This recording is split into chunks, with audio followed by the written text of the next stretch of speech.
Hello everyone and welcome to my channel. Today I will be showing you my finished pages for August. I only have 3 books that I worked in, but I did finish Phantomaria, so I did do a lot in here. So in Chibi Girls Grayscale, I did this picture and I used my Touch New alcohol markers and Prismacolor pencils for the shadows, and I really love how her hair turned out. This one was just something to do really quickly and just more mindlessly color, which was really nice because I did a lot of more intense coloring pages this month. Okay, so in Tenderful Enchantments, I I don't know how I feel about this picture because I had this idea that was awesome and I might try it again, but differently, where I would swap colors that I would normally use. So like my leaves were red and plant flowers were blue-green. Just, I don't know. It probably looks better on camera, but I will just say it's not my favorite picture. Keep it at that. It was kind of a fun challenge, but yeah, definitely not the most, definitely not in my top 10 for sure. But I will say I really do like the bench, which I did with Inktense, and the rest is Prismacolor, and then the background is also Inktense. And it was fun to experiment, but this is one of those perfect examples that experimenting doesn't always really go the way that you envision it.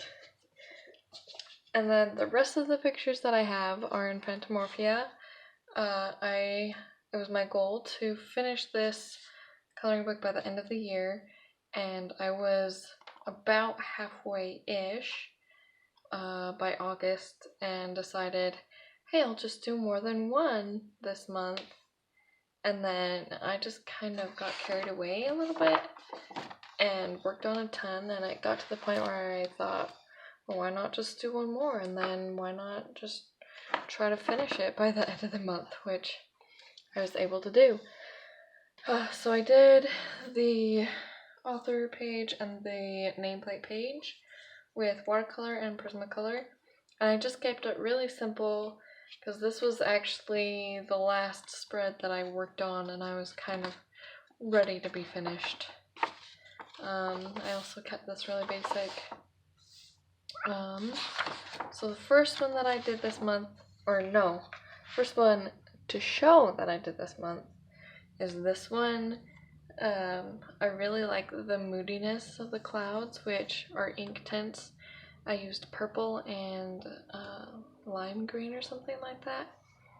So that was a really fun experiment that actually kind of worked. And then this castle, I wanted to be more intense. Well, I wanted a lot of the colors to be more intense on this picture, but it did tone down a bit. But I still think it turned out really nicely. Here is another picture that I did this month. I was looking forward to doing the swords, not so much the tree branches. So I kept the branches really simple, just did watercolor pencil and then polychromos pencil on top, and then the swords are polychromos. This is the combination of polychromos that I used for the goldy bronze swords. Okay, this one is a super favorite one from this month, which is funny because when I first looked at this picture, I thought it'd be cool, but I was feeling so uninspired as to color choices and all that, so I did the background first, and then everything else just came to life after that. So I used watercolors for the hat, the cat, and the background, and then polychromos for the steampunk gear that the cat has. And this was a lot of fun to do. I think it turned out really cool. Another one that I was super intimidated by was this one because of all these gears in the background. So I decided again to simplify, and I wanted it to have a more industrial feel. So I did a neutral gray with a darker gray. So I did a wash of watercolor for the neutral gray, and then I used polychromos for the shadows to make it look like steel. And then for the copper, I used polychromos 192, 188, and 109. And I think it turned out super cool. It just came to life off the page and just really pops very nicely. So I will be doing a tutorial soon on how to do the gold and the silver and the copper. Another one that I did this month was this one, and this I used my Albrecht Dürer watercolor pencils. This was really fun to do. When I first got this book, this is one of the pictures that I absolutely loved, and I envisioned, you know, very bright, vivid colors, which I think I was able to capture the vision of what I had for this picture very well. It was so much fun to do this water with all of the different colors reflecting into it. So that was a lot of fun. And then another one that I did this month. This is the last actual picture that I colored, besides the first 2 pages. And this was a lot of fun to experiment with. I used alcohol markers for the base of everything except for these light flowers and these flowers. So you can see, so that is one really nice about the Geomorphic and Phantomaria is they're single-sided, so you can use alcohol markers. And I wanted to kind of show this contrast between something that was alive and then something that, you know, with time has aged. So I created this rust kind of looking effect, and I used Prismacolors for that and Prismacolors for the flowers, which were really fun to do. And then this page, I just wanted to kind of keep it really simple, just because I felt like there were so many little elements that it would feel discombobulated if I tried coloring everything. And I did consider doing just a darker purple shadow on everything, and maybe in a few months I'll look back and decide that I want to do that. But for now, this to me feels finished. I did a watercolor wash on the background, and then I just used something similar to a Posca pen. It's a Pen Touch, which I got at Hobby Lobby with a coupon for a couple dollars. So that was really fun to work on. And this is another one that I did this month. You can kind of tell I did a lot more experimenting this month with different mediums. So this one was the first one that I had the idea to use alcohol markers. And I did the Hourglass all in alcohol markers. And then the background, I wanted to have this spooky effect. So I pulled out my inks from college, and I wet the page where I wanted the ink to bleed, and then I just dabbled it, and then used my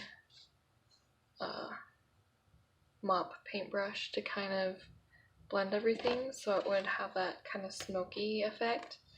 I think that turned out really cool, but it was pretty hard to control in some places, so I need to figure out a better system for doing this effect, because I think it did turn out really cool. Let's see. Another one that I did this month is this awesome peacock. So I did add glitter gel pen in some places. It's kind of hard to see because it's in the more finer areas. And then I also used my Albrecht Dürer watercolor pencils, and that was a lot of fun too, to mix the purple and the more turquoises together, and just to decide where to put the different colors. And then I did this background, and I thought it'd be really cool to look like it was a manuscript or something, or like an old letter. So I wrote down, "Why blend in when you were born to stand out?" And I just wrote that down the whole thing. Because a peacock definitely does not blend in. And one of my other super favorites in this book was actually one that I was also really intimidated by.